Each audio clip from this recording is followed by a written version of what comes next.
I'm going to tell you a story.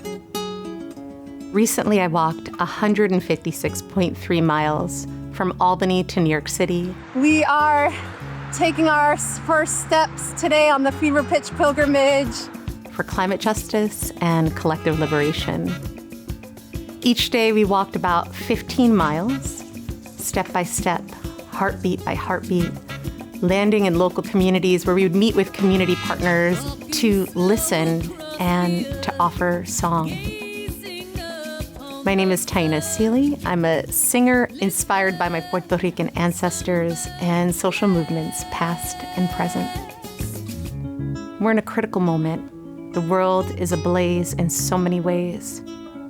There comes a point where we need to do everything that we can do to intervene.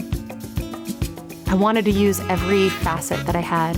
One of the most important things is my body. In preparation for this walk, I had to train because it's no easy feat to walk 15 miles a day. But I also thought it was important to train my mind.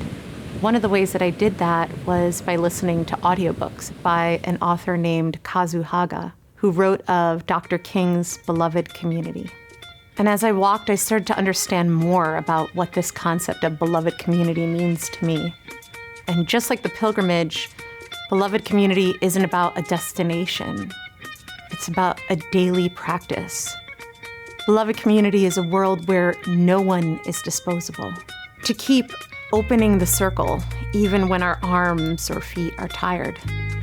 Our daily practice on the pilgrimage was to commit to seeing everyone as best we could. So as people would walk past us, we would do our best to look them in the eyes, to smile, to greet them, to acknowledge their existence. Listen with that understanding that we're all interconnected. We are here in Midtown in front of the New York Public Library, getting ready to walk on our final day of the pilgrimage. So to me, this pilgrimage wasn't about a call to action. It was something bigger.